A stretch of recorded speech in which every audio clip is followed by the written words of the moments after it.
ಶ್ರೀ ಗುಹ್ಯಕಾಳಿ ವಿಶ್ವಮಂಗಳ ವಜ್ರಕವಚಂ.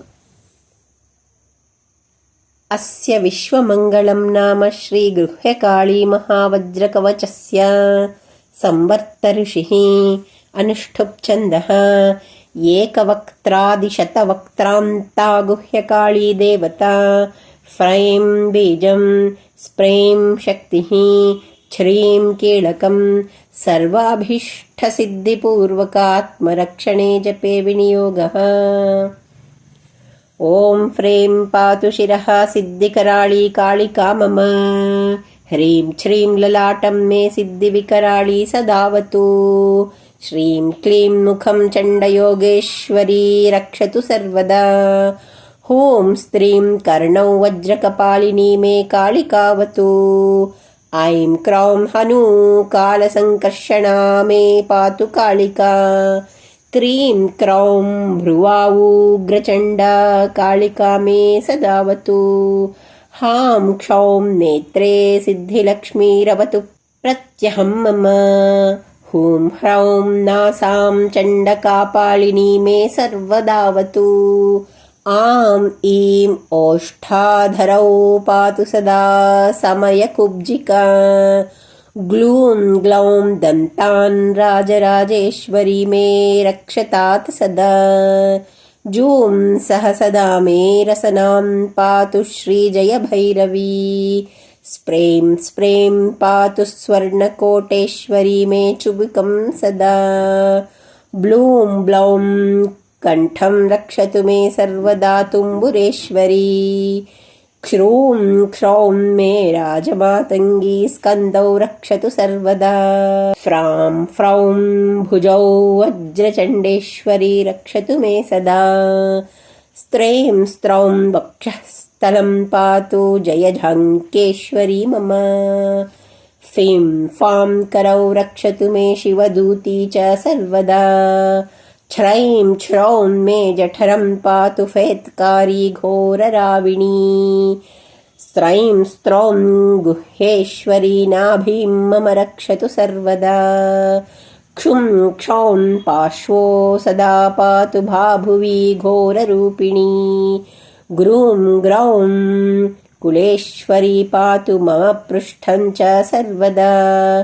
ಕ್ಲೂಂ ಕ್ಲೌಂ ಕಟಿಂ ರಕ್ಷತು ಮೇ ಭೀಮಾದೇವಿ ಭಯಾನಕಾ. ಹೈಂ ಹೌಂ ಮೇ ರಕ್ಷತಾದೂರು ಸರ್ವದಾ ಚಂಡಖೇಚರಿ.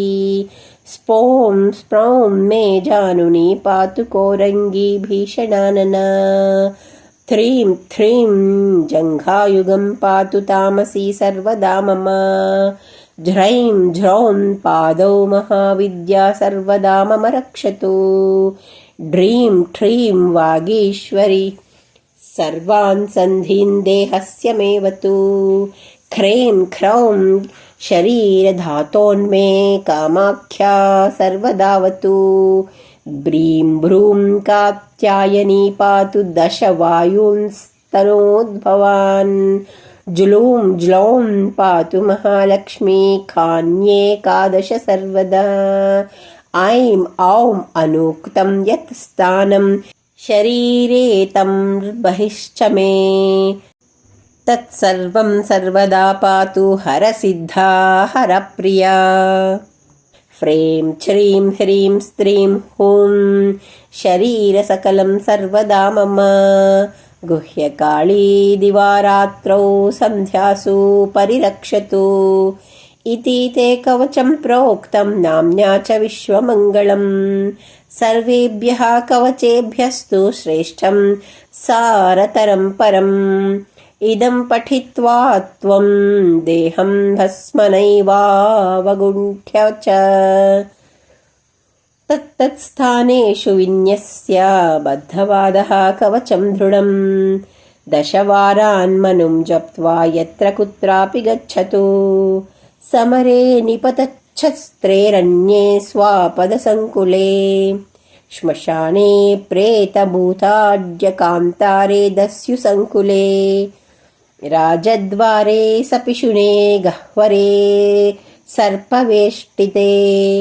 तस्य भीतिर्न कुत्रापि चरतः पृथिवीमिमां न च व्याधिभयं तस्य नैव तस्करजं भयं नाग्न्योत्पातो नैव भूतप्रेतजः सङ्कटस्तथा विद्युद्वर्षोपलभयन्न कदापि प्रबाधते न दुर्भिक्षभयं चास्य न च मारीभयं तथा कृत्याभिचारजादोषा स्पृशन्त्येनं कदापि न सहस्रं जपतश्चास्य पुरश्चरणमुच्यते तत्कृत्वा तु प्रयुञ्जीत सर्वस्मिन्नपि कर्मणि वश्यकार्ये मोहने च मारणोच्चाटने तथा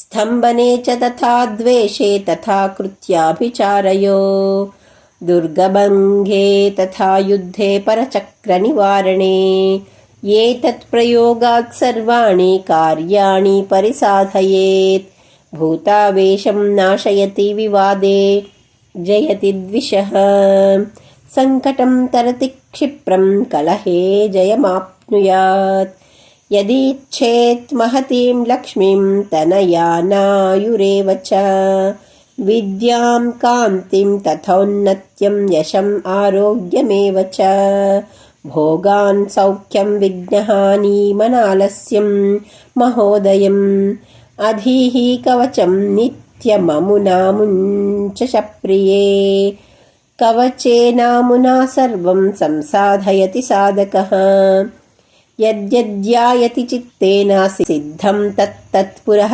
स्थितम् दुर्धटं घटयत्येतत् कवचं विश्वमङ्गलम् विश्वस्य मङ्गलं यस्मादतो वै विश्वमङ्गलम् सान्निध्यकारकं गुह्यकाल्यायेतत् प्रकीर्तितम् भुक्त्वा भोगानघं हत्वा देहान्ते मोक्षमाप्नुयात् इति श्री गुह्यकाळी विश्वमङ्गलवज्रकवचम्।